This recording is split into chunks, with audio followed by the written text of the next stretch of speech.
গঙ্গাসাগর মেলা উপলক্ষে বাবুঘাটের কাছে ইতিমধ্যেই অস্থায়ী ক্যাম্প তৈরির কাজ শুরু হয়ে গিয়েছে। সেই প্রস্তুতিটাই আমি একটু প্রথমে দেখাবো, যেখানে আশেপাশে যে সমস্ত জায়গাগুলো রয়েছে এখানে ক্যাম্প করা হচ্ছে এবং এখানে যেমন স্বাস্থ্য শিবির থাকবে, পাশাপাশি এখানে যে সমস্ত সাধু সন্তরা আসছেন তাদের যাতে কোনো রকম অসুবিধে না হয় তার জন্য সব রকম ব্যবস্থা করা হয়েছে। আলাদা করে এখানে টয়লেট তৈরি করা হয়েছে, পাশাপাশি খাবার ব্যবস্থাও করা হয়েছে এবং আজ থেকেই বলা যায় যে সেই কাজ শুরু হয়ে গিয়েছে একেবারে জোর কদমে। এখানে পুলিশ ক্যাম্প তৈরি করা হয়েছে এবং ওয়াচ টাওয়ার তৈরি করা হচ্ছে, ওপর থেকেও নজরদারি চলবে যাতে কোনো রকম অপ্রীতিকর ঘটনা না ঘটে। পাশাপাশি আমি আমার ক্যামেরা পার্সনকে দেখাতে বলবো যাদের জন্য এই অস্থায়ী ক্যাম্প সেই তাদের ছবি, সেই সাধু সন্তরা তারা কিন্তু দূর দূরান্ত থেকে ইতিমধ্যেই আসতে শুরু করে দিয়েছেন। বিভিন্ন রাজ্য থেকে তারা আসছেন এবং এখানে তারা ইতিমধ্যেই তারা থাকতে শুরু করেছেন। তাদের জন্য সব রকম ব্যবস্থা করা হয়েছে। এখানে যারা থাকবেন, হোম করবেন, পুজো আর্চা করবেন, যজ্ঞ করবেন, তার জন্য সেই হোম কুণ্ড তৈরি করা হয়েছে এবং ইতিমধ্যেই দেখা যাচ্ছে যে ভক্তরা তারাও এখানে আসতে শুরু করে দিয়েছেন এবং এই যে গঙ্গাসাগরের যে ক্যাম্প সেখানে তারা আসছেন এবং তারা এখানে যে সমস্ত সাধু সন্তরা রয়েছেন তাদের থেকে আশীর্বাদ দিচ্ছেন। আমি একটু কথা বলবো, আপনি কোথা থেকে আসছেন? আমি হাজরা থেকে। হ্যাঁ, এই বাবাদের দর্শন করতে এসেছি। গঙ্গাসাগরে যেতে পারবো না, শরীর খারাপ, এর জন্য একটু বাবাদের দর্শন করলাম, গঙ্গাতে ঘুরলাম যাত্রীদের। হ্যাঁ, এই তো বাবা আছে, দিচ্ছে আশীর্বাদ। হ্যাঁ, মোটামুটি মন তো চঞ্চল ভাবটা তো কাটলো। হ্যাঁ, এবার আমি একটু কথা বলবো, এখানে রয়েছেন যিনি তিনি মূলত কয়েন বাবা নামেই পরিচিত। তিনি কিন্তু দেশের বিভিন্ন প্রান্তে তিনি ছুটে যান এবং গঙ্গাসাগরের সময়, অর্থাৎ গঙ্গাসাগরের যে মেলা সেই সময় কিন্তু তিনি ঠিক এখানে এসে হাজির হন। এবারেও তিনি এখানে এসে হাজির হয়েছেন।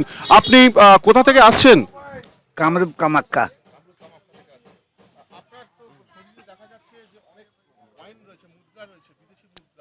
এর মধ্যে ইউরো আছে, ফ্রান্স আছে, জার্মান আছে, ইটালি আছে, রাশিয়া আছে, ভারতের আছে।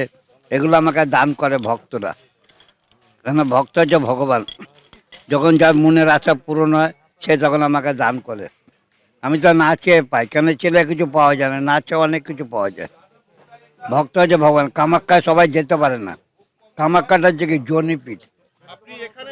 আপনি এই যে গঙ্গাসাগর মেলা সেখানে আপনি এসেছেন, কেন যাচ্ছেন গঙ্গাসাগরে? এই গঙ্গায় চান করলে শত পাপ ধুয়ে যায়, কেন গঙ্গা হচ্ছে পবিত্র জিনিস। গঙ্গা আমাদের মনের মধ্যে, মন হচ্ছে মন্দির, আর মন্দিরে যদি একবার যাওয়া যায় শত পাপ ধুয়ে যায়। আমরা জ্ঞানে অজ্ঞানে ভুল বলছি, জ্ঞানে অজ্ঞানে ভুল করছি, যার জন্য আমাদের পায়ে পায়ে ক্ষতি হয়ে যাচ্ছে। আমরা সোনা দিচ্ছি, ছাই হয়ে যাচ্ছে, ধরা জিনিস নষ্ট হয়ে যাচ্ছে, আপন পর হয়ে যাচ্ছে, বাড়িতে অশান্তি হচ্ছে, বাড়িতে রোগ ব্যাধি ছাড়ছে না। যার জন্য গঙ্গায় যায় এই পাপ ধোয়ার জন্য। সেখানে কি আপনারা সাধনা করবেন? কপিল মুনিও তো বললেন সাধনা করেছিলেন সেখানে। আজকে কপিল মুনি সাধনা করে, সিদ্ধি লাভ করে, যার জন্য আমরা সাধুরা ওখানে যাই, গঙ্গায় চান করে সাধনা করি। সাধনা করে যদি কিছু পাই তবে ভক্তকে অনুদান করব, কেন ভক্ত হচ্ছে ভগবান। ভক্তদের জন্য আমি সব সময় ঈশ্বরের কাছে কামনা করব যাতে ভক্ত সুন্দর থাকে, সুফল থাকে, সুশীল থাকে। ভক্ত যদি ভালো থাকে তার থেকে বড় সাধনা কিছু নেই।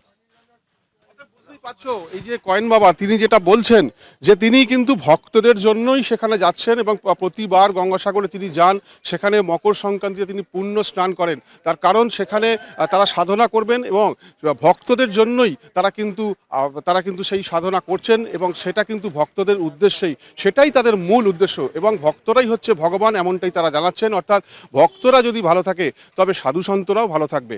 জি 24 ঘন্টার জন্য চন্দনের সঙ্গে দেবব্রত, কলকাতা। বাংলার আওয়াজ, বাঙালির আবেগ, জি 24 ঘন্টা।